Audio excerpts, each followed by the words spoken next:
වැඩිපුරම සීනිගම ගිහින් මිනිස්සු මොකද්ද කරන්නේ? සෙත් පතනවද?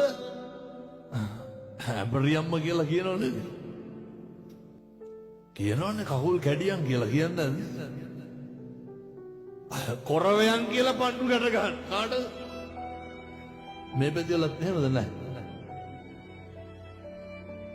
පොඩි හරි හොරකමක් වුණොත් මොකද කරන්නේ? පතනවනේ දරුවෙකුටවත් හරියන්න එපා කියලා. මැරෙන්න කලින් ජීවිතෙන් නතර කරන්න ඕන එකක් තමයි හොඳට මතක තියාගන්න. අනුන්ට වෛර කරන එක නවත්තන්න. මිනිස්සු අපිට කොච්චර දෙස් දෙවල් තිබ්බත් මම මේ කියන එක හොඳට අහගන්න.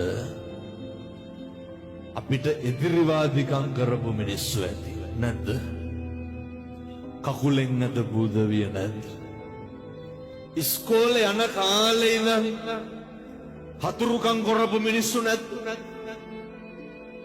කසාද බැඳපු ගා ඉඳන් කෙනෙහිලිකම් කරපු නැන්දම්මලා නැද්ද? ගෙදර ආපු ගා ඉඳන් ගම රටත් එක්ක අපිරිය කරපු මිනිස්සු නැද්ද? රස්සාවත් එක්ක එපා කරපු යාළුවෝ නැද්ද? ජොබ් එකත් එක්ක එපා කරපු ආයතනයේ සමකාලීනව සේවකයෝ නැද්ද? ඔය ජීවිතේ අපිරිය වෙන තරමට අප්‍රසන්න මිනිස්සු හම් වෙලා ඇති.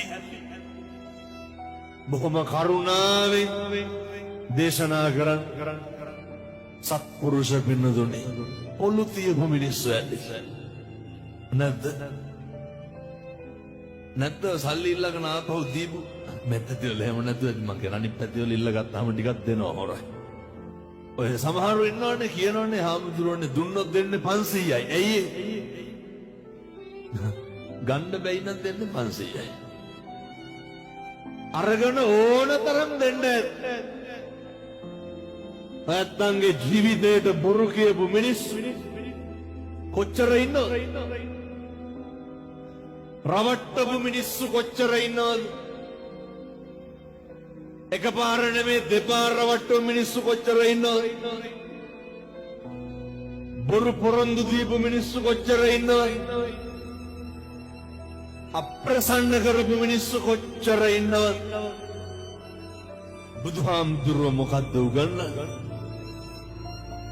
බුදුහාමුදුරුවෝ මොකද්ද කියන්නේ? මිනිස්සුන්ට අල්ප මාත්‍රයකින්වත් වෛර කරන්න එපා.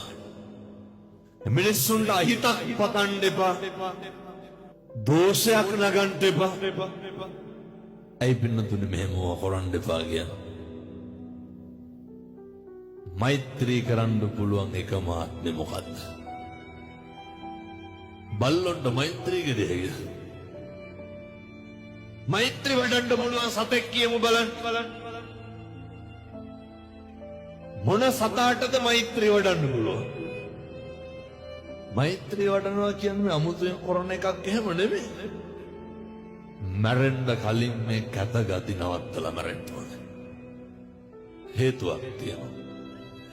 සංසාරේ පින්නතුනේ හරි කාලෙකින් අපි මිනිස්සු වෙලා උපදින්නේ. දැන් මේ අම්මලා තාත්තලා හිතාගෙන ඉන්න ලබනාත්ම කවුරු වෙලා උපදී කියලාද? එහෙම සැකයක්වත් නැද්ද?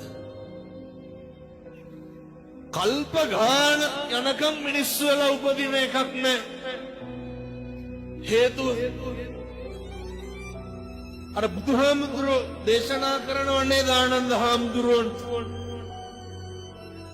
ආනන්ද මේ මහ පොළවට නියපොත්ත ගහලා